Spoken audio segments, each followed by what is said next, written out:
Hey everyone, I'm NornQueenAlexis and welcome back to the channel and welcome to the Beginner's Guide series. In this series I typically go over armies and army lists, which we are getting to very soon. I am just formulating a bunch of lists and talking to a bunch of professionals about doing this. But in this series I am answering one question that is often asked to me, and that is, what is a castle formation? So in the tabletop game of Warhammer 40k, there are multiple different ways of playing it, but a lot of people typically do one of two strategies. They either bullhorn, actually it's three strategies, my bad, rush, or castle. Now in this episode we'll be going over what a castle formation is and what aura abilities are in the class of two things, which is support and offensive. So first off, let's answer the question, what is a castle formation? A castle formation is the typical formation that I use in all of my battle reports. You will see that this is one of my favorite examples of warfare.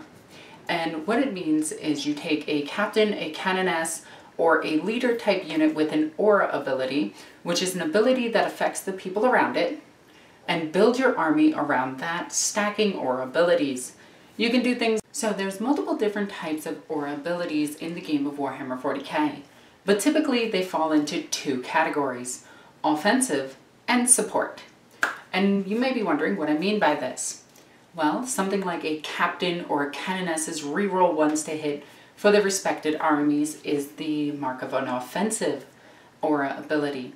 This allows your army to be more beneficial when it comes to the actual warfare itself, like hurting, dealing more damage to the enemy, but a support aura ability is one where you can weather more damage or boost your survivability or even resurrect certain models depending on your aura abilities. The main types that I can think of right off the top of my head is Saint Celestine's 4-up invulnerable save and granting +1 invulnerable save to everything around her. A Hospitaller or Apothecary's aura ability where he can or she can revive a unit next to them or heal. A Magifier's ability of giving everything next to it a -1 for AP, which is extremely good for survivability, but she can also be a defense and offensive one as well using Mark of the Warrior, which will give everything a +1 attack and +1 strength. So she is a switch, which is pretty cool.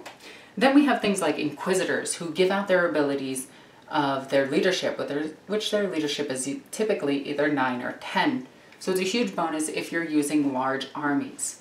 Like if you're using a lot of units. For Sisters of Battle, if you're using 15 girls in a squad, you kind of want an Inquisitor in there just to help balance out that morale.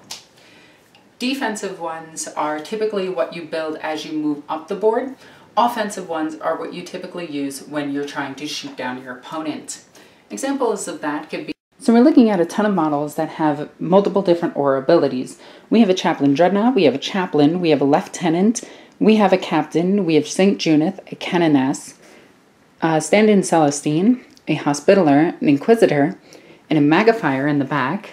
A lot of these models come from Raging Heroes, so yeah, they're just awesome. Captain, and we have our Battle Sister Squad. Now, when you set up your aura abilities, there's something that you need to know. The difference between fully within, or wholly within, and within.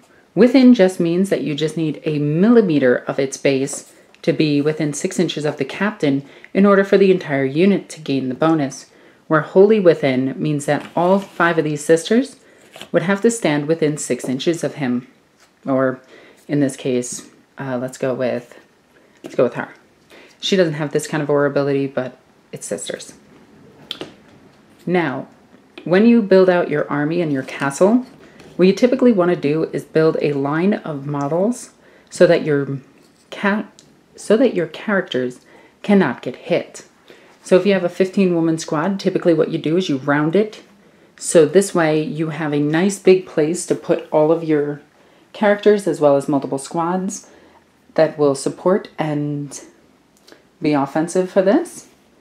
So right in the middle, I typically will drop like Celestine. I'll keep her further back just so she barely affects this unit, but as long as she's within 6 inches, she will affect the unit.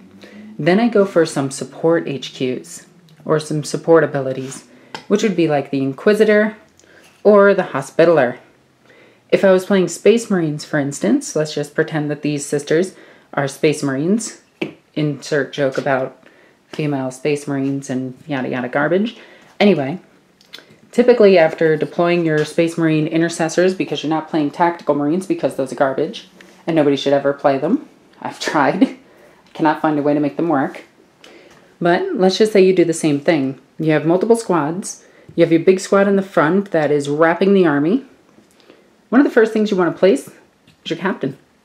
He is going to benefit that entire army, but this is a smash captain, so he's a little bit different. This is a completely offensive captain. So let's go with a standing captain, lieutenant, or let's go with Garrow.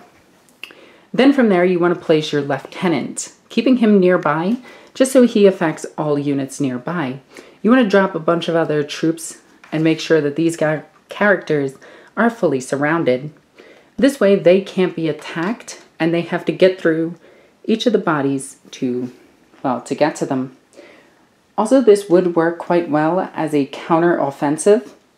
Say a couple of these sisters, well, let's just say these two sisters died, and now there's an opening. You have an enemy coming in from this way. The enemy decides to assault into this unit. You can then heroically intervene into them. Now granted, this is again a beginner's guide, so typically this kind of stuff doesn't really happen too often. But it's all about the placement of your models when it comes to using your aura abilities. For Space Marines, you kind of want a lieutenant, a captain, and a chaplain. They're pretty box standard at this point. For Sisters of Battle, it's, if you're bringing Martyred Lady, it's her and Celestine. If not, it's Celestine, Canoness, and Inquisitor. In both, I typically bring all three of those, and the Magifier. Sisters of Battle are very character heavy, so they desperately need it. With that all said, I hope this explained castling to you for a little bit. I think it might have been a little bit too confusing. If you have any questions and you are a new player, I highly suggest that you ask these questions direct or put them as comments in the comment section down below. I read every single comment. I'm not even kidding. I spend about a good hour a day reading nothing but comments. And I make sure to either respond or talk about them in my Discord as well. If you have a more direct question and want to get to know my community, I highly suggest you join my Discord. When it comes to aura abilities, it's a really confusing part of 40k, and you'll have to get used to it after a little bit. A couple of playing and a couple of gaming should get you used to how to use aura abilities. If you have any further questions, comment in the comment section down below.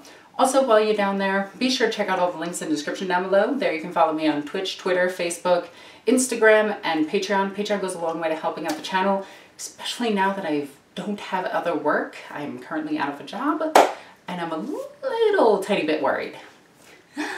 As always, I'm NornQueenAlexis. I love you guys. Bye.